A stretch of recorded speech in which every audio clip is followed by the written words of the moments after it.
오늘이 2024년 마지막 주일이 되겠습니다. 세월이 참 많이 빠릅니다.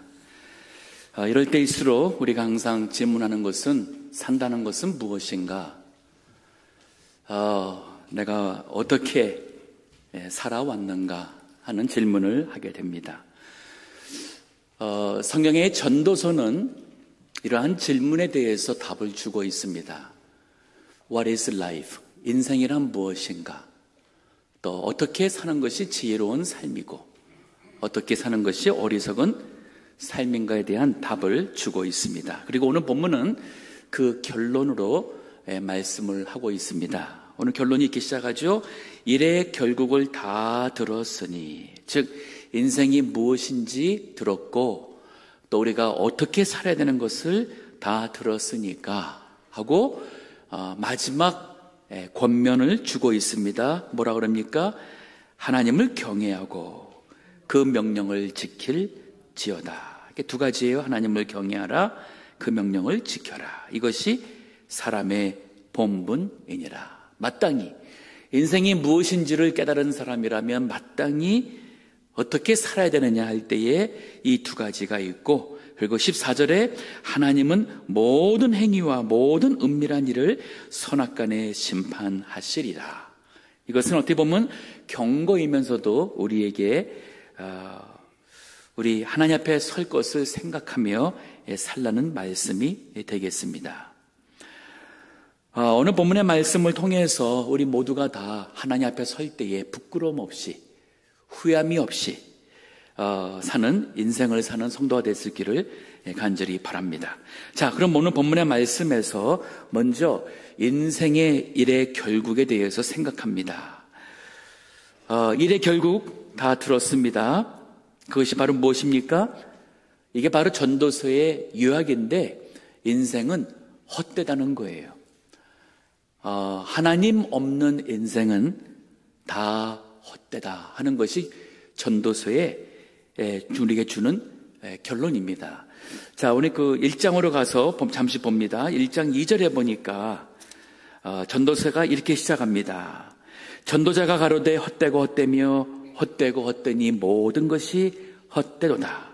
사람이 해 아래서 수고하는 모든 수고가 자기에게 무엇이 유익한고, 한 세대는 가고 한 세대는 오되 땅은 영원히 있도다.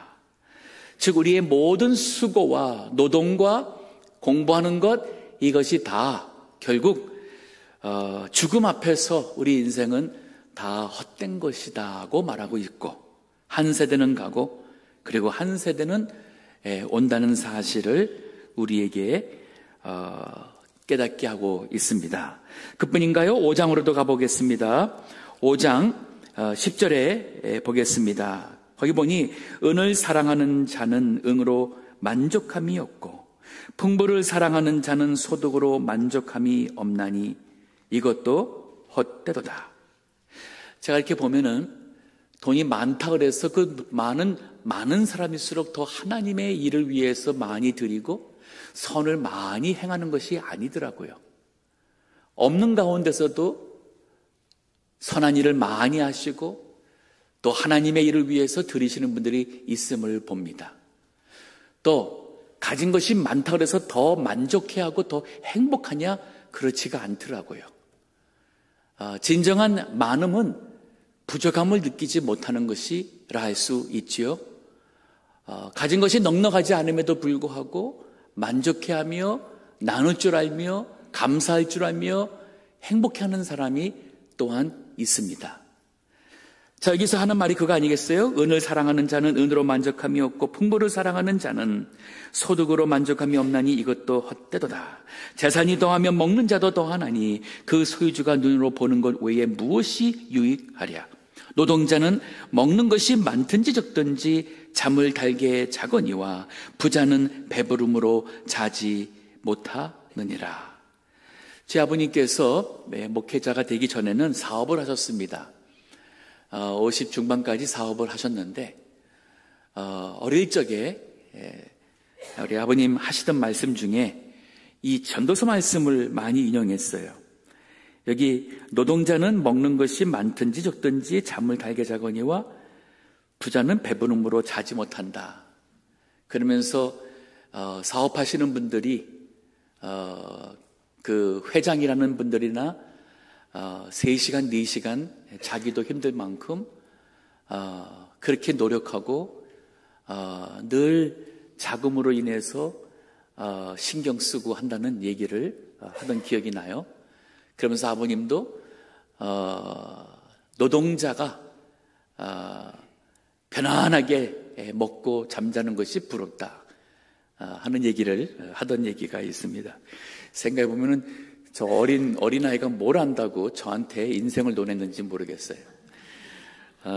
그래서 어렸을 때부터 사는 것이 참 어렵다는 것을 들었고, 또 사업한다는 것, 뭐 스몰 비즈니스든 큰 사업을 하든 다 힘든 거 잘 압니다.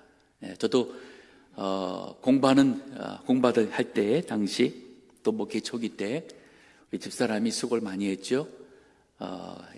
가게를 하면서 그 일도 하고 공부도 했던 기억이 있습니다. 우리 성도님들이 얼마나 피곤하게 또 어렵게 사는 것 잘 알고 있습니다. 그뿐인가 하면은 오늘 본문에 전도서 마지막 장 12장 1절에 와서 보게 되면 이제 결론적으로 와서, 물론 전도서에서 말하는 것이 다 헛되다는 것만은 아니에요. 그 헛된 인생을 사는 데 있어서 우리가 어떻게 만족하며 살 수가 있을지, 또 거기서 어떻게 하나님을 기억하며 살아야 될지에 대한 인생에 대한 교훈이 군데군데 주어지고 있습니다. 그러면서 맨 마지막 장 12장 1절에 이렇게 말해요. 너는 청년의 때 곧 곤고한 날이 이르기 전, 곧 나는 아무 낙이 없다고 할 때가 가깝기 전에 너의 창조자를 기억하라. 우리 인생에 곤고한 날이 올 수 있어요.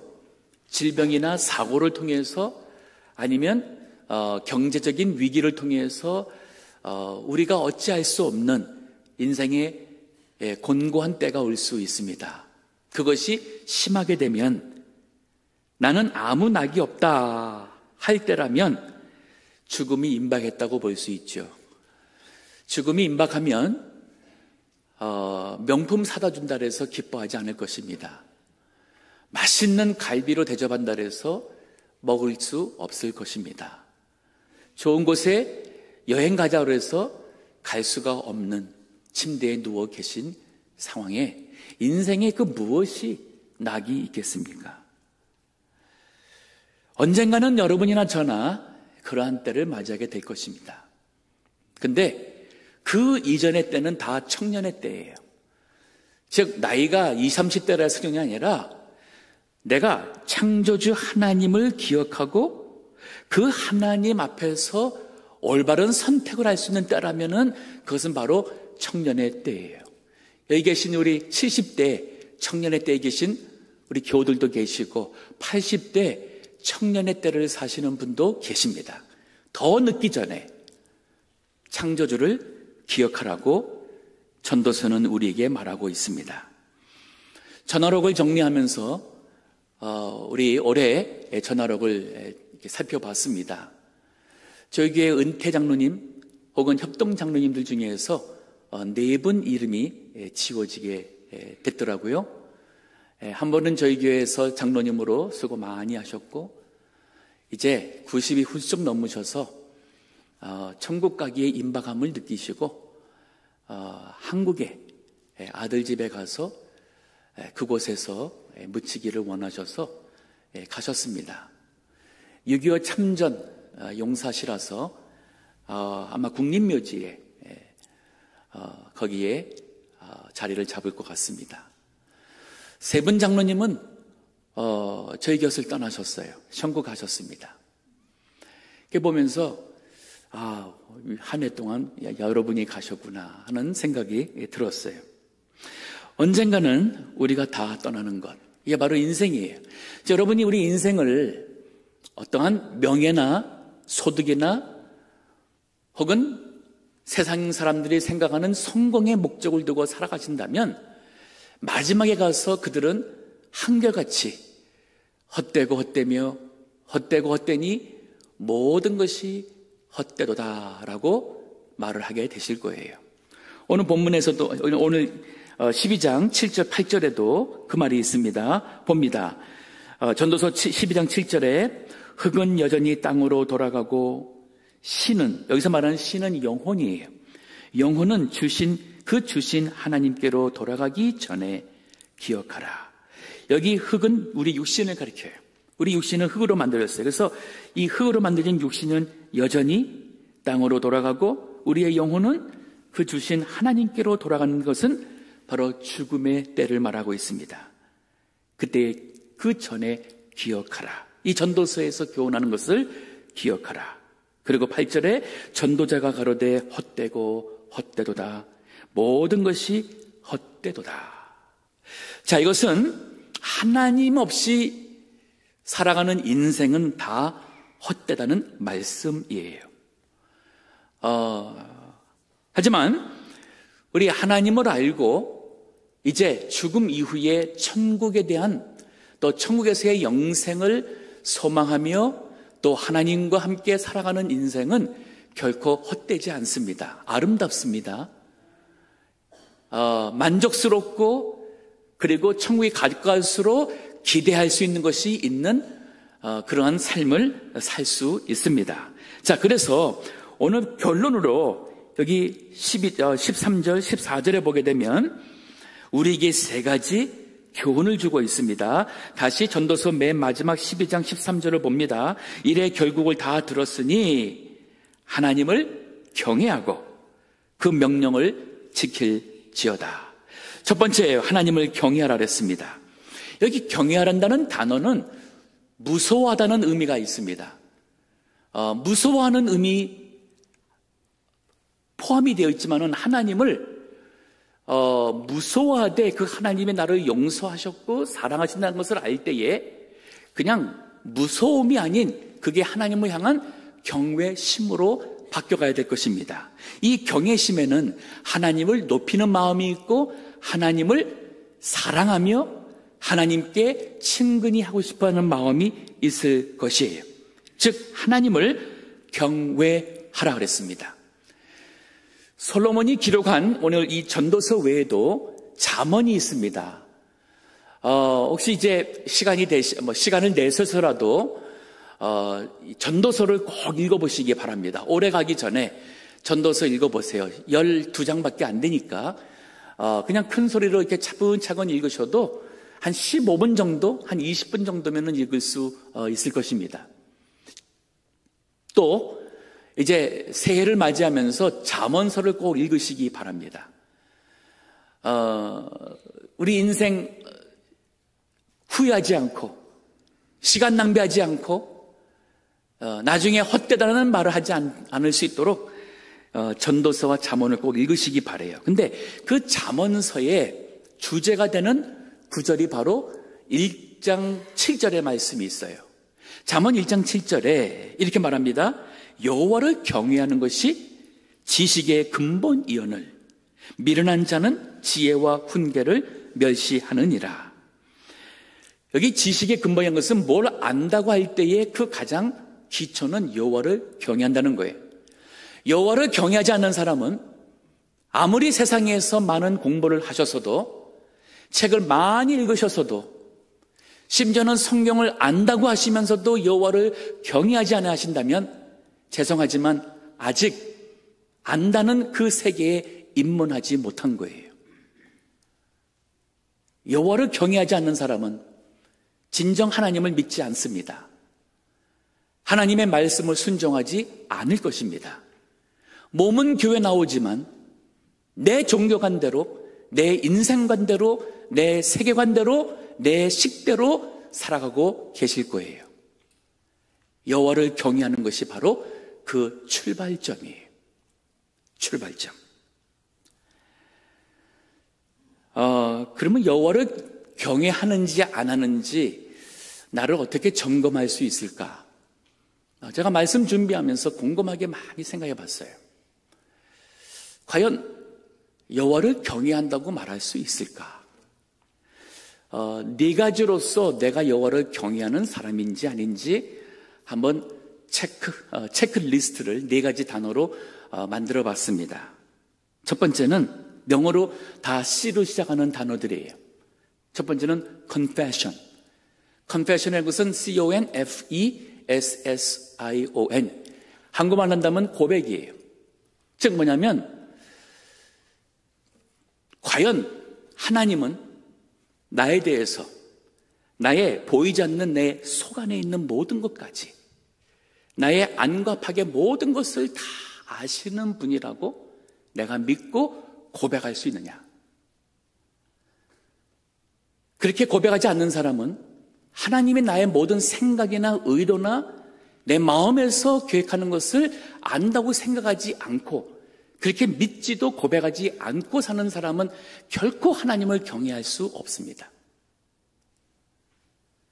내가 아무도 없는 곳에서 내 양심을 지키고 믿는 성도로서 하나님 앞에 옳지 않은 것을 하지 않는 것은 나의 모든 것을 아시는 하나님이기 때문에 하나님을 경외하는 거예요. 그래서 그 하나님은 내 모든 것을 아시는 하나님이라는 것을 고백하실 수 있다면 여호와를 경외하신다고 말할 수 있어요. 두 번째 점검할 수 있는 단어입니다. 영어로 consciousness라고 합니다. conscious라는 것은 의식하다라는 의미예요. 즉 CONSCIOUS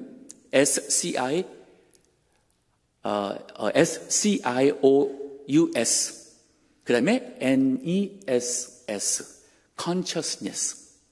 즉 뭐냐면 사람을 더 의식하십니까? 하나님을 더 의식하십니까? 어떠한 선택을 행할 때, 어떠한 행동을 할 때에 사람이 있으면 눈치 보고 말조심하고 하다가도 중단하고 사람이 없으면은 그냥 하십니까? 근데 하나님을 전혀 의식하지 않고 살아가신다면 하나님을 경외한다고 말할 수 없습니다. 하나님을 경외하는 사람은 사람보다도 하나님을 더 의식하며 사실 거예요. 세 번째 단어입니다. commandment, 즉 계명, 하나님의 계명. 하나님의 그 계명 말씀을 지키시나요? 안 지키시나요? 성경에 있는 하나님의 말씀대로 정말 살고자 애쓰세요? 아니면 제가 이렇게 말하고 나고 설교 듣고 나면은 좋은 말은 참 좋은 말, 오늘 들은 말이 있었네. 그리고는 집에 가서 성경도 안 보시고 그냥 이게 그동안 들은 풍어리가 있으니까 그중에 도움되는 것은 나름대로 성경대로 지키려고 하고 또 뭐 좀 바르게 살려고 노력은 하지만 하나님의 말씀대로 살고자 성경을 붙들고 읽으며 때로는 그 말씀대로 행하는 게 너무 힘들어도 주님이 하라 그랬으니까 그 말씀대로 하고자 하시는지, 이 계명, commandment대로 순종하고자 하느냐 안 하느냐가 여호와를 경외하느냐 안 하느냐의 차이점이에요. 용서하라고 그랬습니다. 하나님 경명이죠. 용서할 수 없는 사람, 용서하기 싫은 사람인데 쳐다보지 않으면 되지, 무시하면 되지 하고 지나시나요? 양심이 괴로워서 하나님 말씀대로 용서를 해야 되는데 안 되니까 기도하면서 하나님 앞에 용서할 수 있게 해달라고 부르짖으십니까? 후자는 여호와를 경외하는 사람이에요. 원수를 사랑하라 그랬습니다. 물질을 가지고 하나님의 기쁘신 뜻을 따라서 선을 행하시며 하나님의 일을 하기에 힘쓰라 그랬습니다. 게으르지 말고 부지런히 하여 주를 섬기라 그랬습니다. 우상 섬기지 말라 그랬습니다. 부모를 공경하라 그랬습니다. 우리 하나님 말씀대로 한번 곰곰하게 생각해 보세요. 한두 가지가 아니잖아요. 그런데 정말 그 말씀대로 살고자 애쓰는 사람은 여호와를 경외하는 사람이에요. 네 번째입니다. 컨트롤. 누구의 컨트롤을 받으며 사시나요? 어떤 사람은 유혹에 항상 도박의 유혹이 있습니다. 성적인 유혹이 있습니다. 그 사람은 여호와를 경외하지 않는 사람이에요. 혹시 우리 육신의 욕심을 따라 사십니까? 세상에 있는 것들을 위해 컨트롤 받으십니까?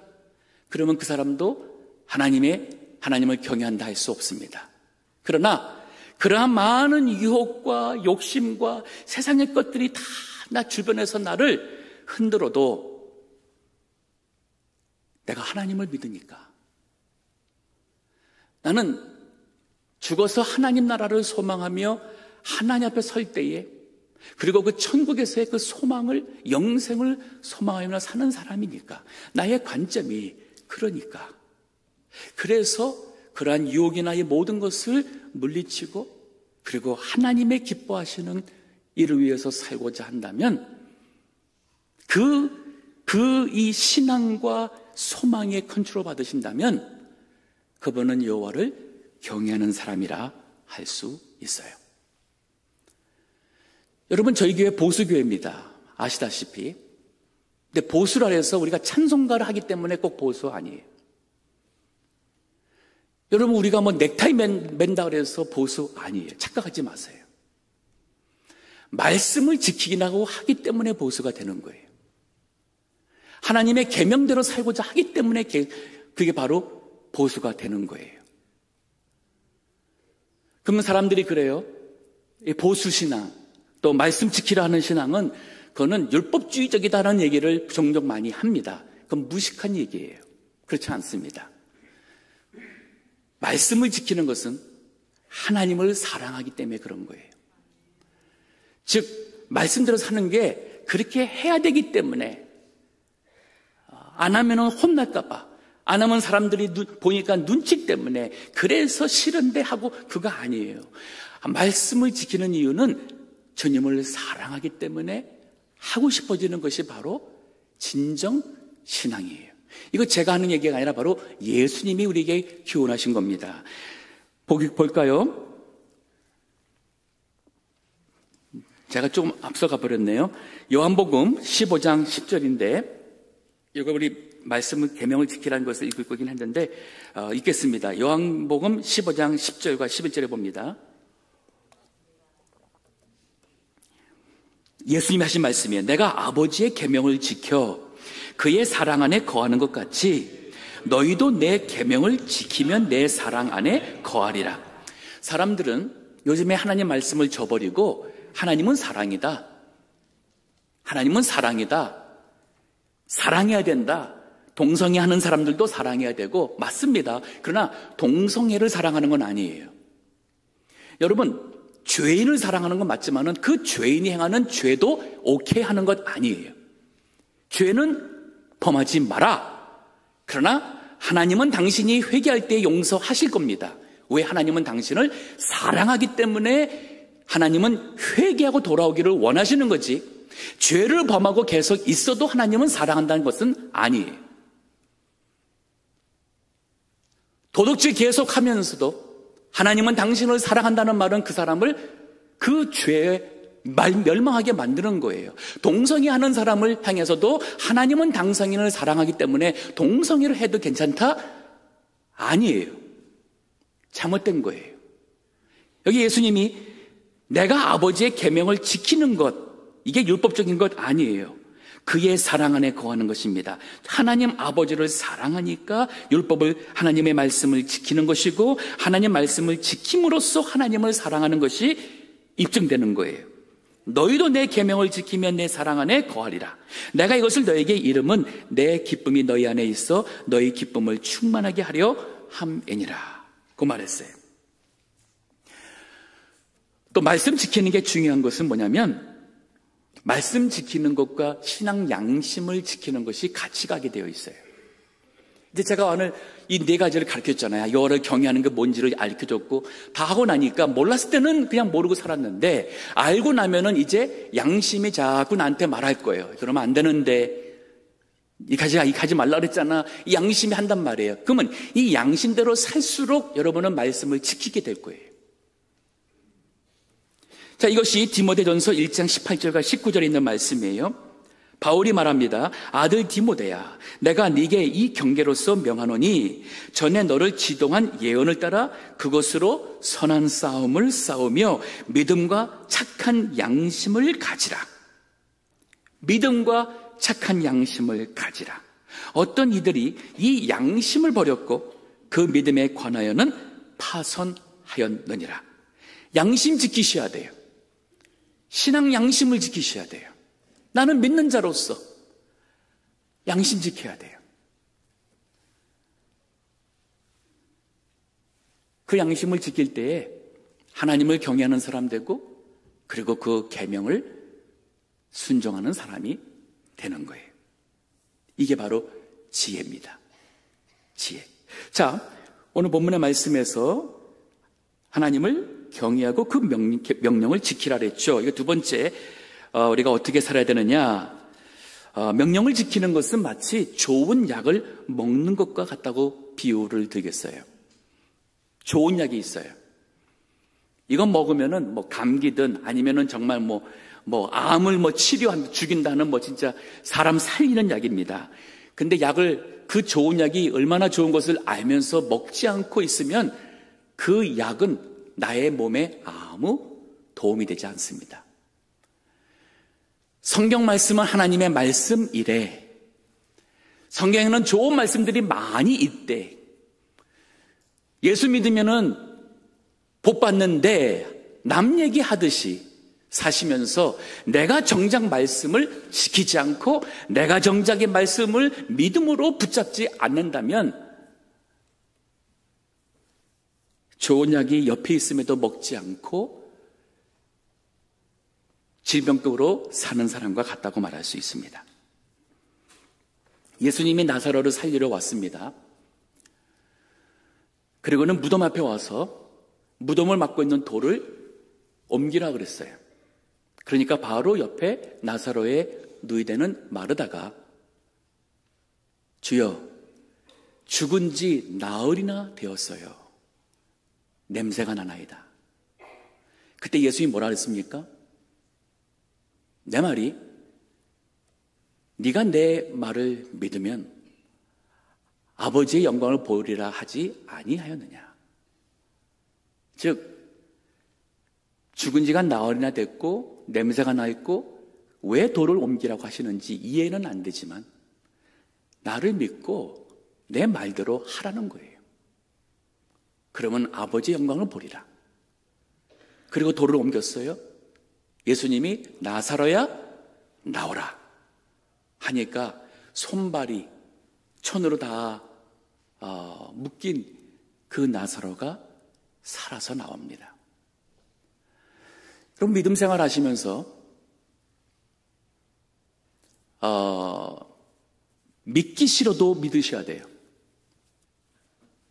믿기 싫어도 믿으시고 이해가 안 돼도 믿으시고, 그러니까 믿기 싫어도 믿고 순종하시고 이해가 안 돼도 순종하시고 하나님이 말씀이니까 순종하겠다는 그 믿음만 가져도 여러분은 정말 좋은 믿음이에요. 내가 다 공감이 가고 이해가 되고 이성적으로 합리적으로 맞기 때문에 내가 믿는가, 내가 믿기로 했다. 그렇지 않으면 안 믿는다. 죄송하지만 그것은 진정한 믿음이 아니에요. 최소한 하나님은 살아계신 분이고 우주 모든 만물을 창조하신 분이고 하나님은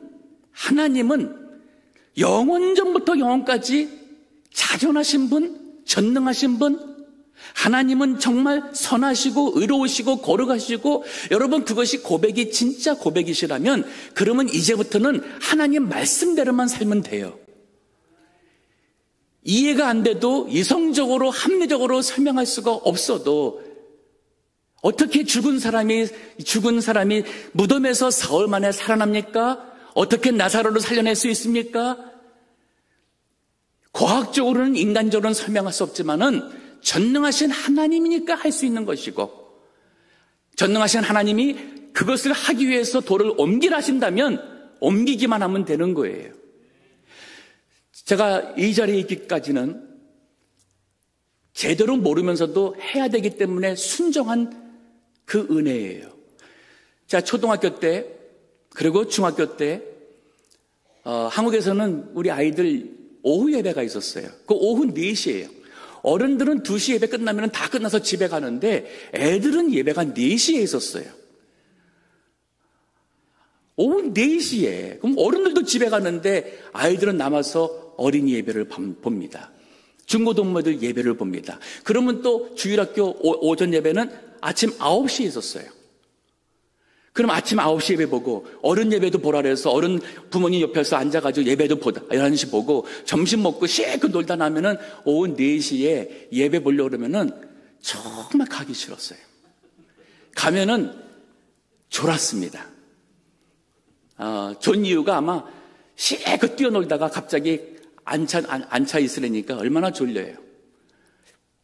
근데 그것이 옳기 때문에 그리고 그렇게 해야 된다고 배웠기 때문에 그 오후 예배를 빠지지 않고 늘 참석을 했던 기억이 나요. 여러분 졸으셔도 예배 나오는 것이 중요합니다. 그게 훈련이 되고 순종하는 것이 훈련이 되다 보니까 어느 때부턴가 예배가 주는 기쁨을 알게 되고 은혜를 알게 되고 그리고 오늘날 이렇게 주님의 일을 하는데 온 거 아니겠어요? 이제는 예배를 드리지 않고 살려면은 살 수가 없는 거예요. 제가 수술하고 나서 대면 예배를 못 받잖아요. 영상으로 예배 받잖아요.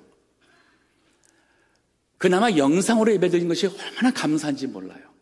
그런데 대면으로 예배하는 것과 비교할 수 없습니다. 예배한다는 게 얼마나 중요한 것. 그러니까 말씀대로 살고자 애쓰는 그 한 가지만 있어도 여러분이 인생을 후회하지 않을 것입니다. 그게 바로 지혜예요. 마지막으로 14절 이렇게 말해요. 하나님은 모든 행위와 모든 은밀한 일을 선악간에 심판하시리라. 이게 전도서 맨 마지막에 얘기예요. 뭐냐면 심판하실 하나님 앞에서 살라는 얘기예요. 이 하나님 앞에서 살라는 이 말을 라틴어로 코람데오라고 합니다. 이거는 중세 때에 수도원이나 이런 데서 수도 생활 하시던 분들, 정말 이 세상에 물들지 않고 경건하게 온전히 주님 앞에 살기를 원하는 사람들이 다 색소를 떠나서 수도원에 들어가가지고 그저 먹는 것, 자는 것 외에는 기도하며 묵상하며 막 했던 사람들이 늘 생각한 게 뭐냐면은 하나님 앞에서, 즉 코람데오의 삶을 살고자 했어요. 말을 할 때나 행동할 때나 어디 갈 때나 나 하나님의 임재 안에서 살고자 했던 것이 바로 코람데오라는 거예요. 여기 하나님은 모든 행위, 모든 은밀한 일을 선악간에 심판할 거라는 이 말씀 하나만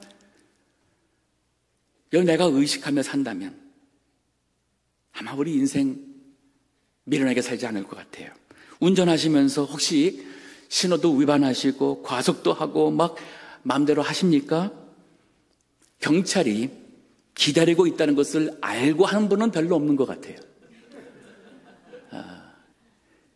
근데 경찰이 기다리고 있음을 안다면 조심하죠. 마찬가지예요. 우리가 하나님을 의식하고 산다면 절대 그러지 않을 것입니다. 요 11장 9절에 이런 말이 있어요. 청년이여 네 어린 때를 즐거워하며 네 청년의 날을 마음에 기뻐하여 마음에 원하는 길과 내 눈에 보이는 대로 쫓아 행하라. 그러나 하나님이 이 모든 일로 인하여 너를 심판하실 줄 알라. 이건 무서운 말이에요. 이 말은 뭐냐면요, 원하는 대로 하라는 거예요. 네 마음이 기뻐하는 거 마음대로 해. 원하는 대로 다 해. 눈에 보이는 것 다 쫓아가며 보이는 것 다 사며 보이는 대로 다 해봐. 그러나 하나님이 모든 일로 인하여 너를 심판하실 줄 알라. 이게 지혜입니다. 여호와를 경외하지 않는 사람은 아무것도 모르는 사람이에요. 그날에 땅을 치며 자기 가슴을 치며 후회하겠죠. 그러나 지금이 바로 청년의 때입니다. 자, 올해가 얼마 안 남았습니다. 내가 올해 무엇을 위해서 내가 노동하고 수고하고 내가 그렇게 바쁘게 살았는가? 여러분, 바쁘게 산 거, 나가서 돈 벌려고 바쁘게 산 거, 그거 가지고 하나님 앞에 가서 주님, 내가 이렇게 바쁘게 힘들게 그거 할 말 없어요. 내가 정말 하나님 앞에 가져갈 수 있는, 내가 산다는 게 뭐냐? 내가 주님 앞에 가져갈 수 있는 내가 어떻게 살았다고 말할 수가 있고, 과연 내가 죽음을 준비한 자라고 말할 수가 있을까? 헛되고 헛되며 헛되고 헛되니 모든 것이 헛되도다. 그거 깨달으면 뭔 소용이 있어요? 그것은 미리 알고 그렇게 살지 않는 게 중요한 겁니다. 자, 지금 제가 말한 것처럼 우리 하나님을 경외하며 말씀을 계명대로 우리가 지키며 사는 인생이라면, 코람데오의 인생이라면 산다는 것은 결코 나쁘지 않아요. 말씀대로 살면은 용서가 있잖아요. 화합이 있잖아요. 기쁨이 있고 감사가 있고 우리에게는 소망이 있고 하나님의 그 은혜 가운데 충만한 삶을 살지 않습니까? 그렇기 때문에 이 세상에 사는 것도 감사요 기쁨이요.